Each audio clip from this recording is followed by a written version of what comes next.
the replacement. It was supposed to be just another morning. The kind where I'd wake up to the sound of my alarm blaring and force myself out of bed. Only today, I didn't hear the alarm. I woke up instead to the soft chirping of birds outside my window, a soft glow filling the room as sunlight filtered through the curtains. I squinted at the clock. It was already 10:30 a.m. I wasn't late for work, though. That's the strange part.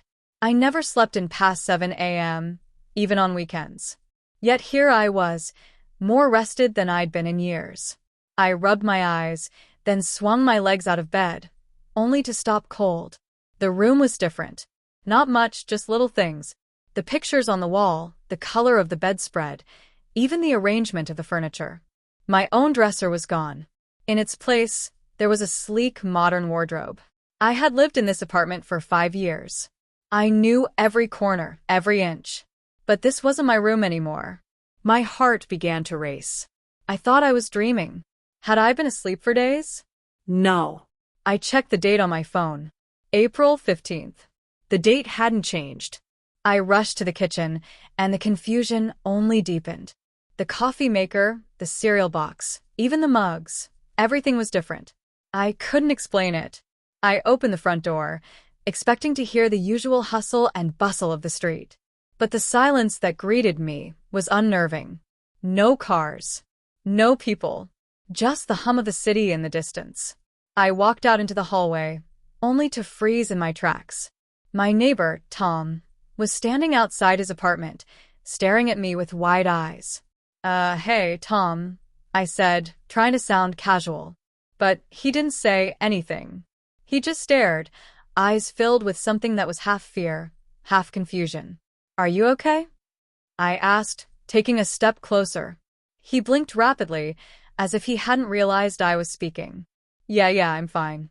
You okay, man? I nodded, but there was a knot in my stomach. There was something off about his tone. He didn't seem like himself. I'm just heading out, I said, wanting to get away from the weirdness. I needed to see my best friend, Mark. Maybe he'd know what was going on.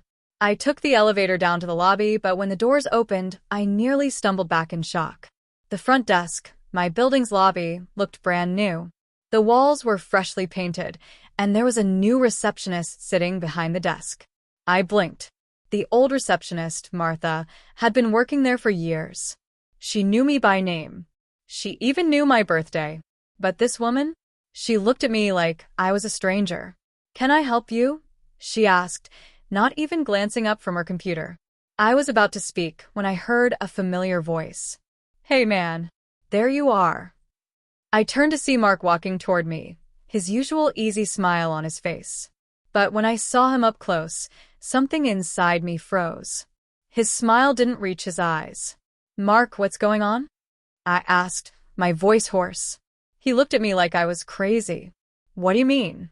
You've been acting weird all morning. I swallowed, trying to force out the words. What happened last night? Did we hang out? He raised an eyebrow. Dude, you don't remember? Remember what?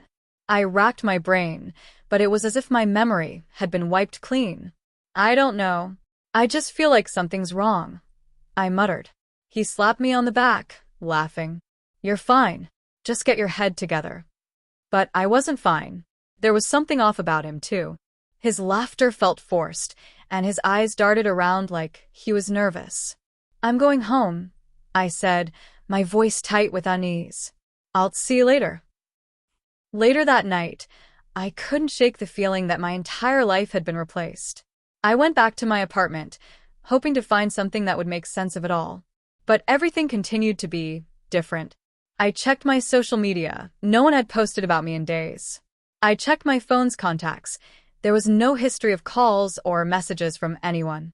I searched for pictures of myself, anything really, to prove that I hadn't lost my mind.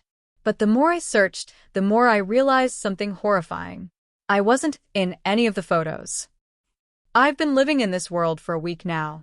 I'm still here, in this apartment.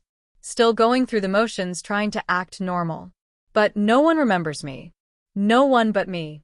I don't know who replaced me, or if I was replaced at all. But I know one thing for sure. I don't belong here.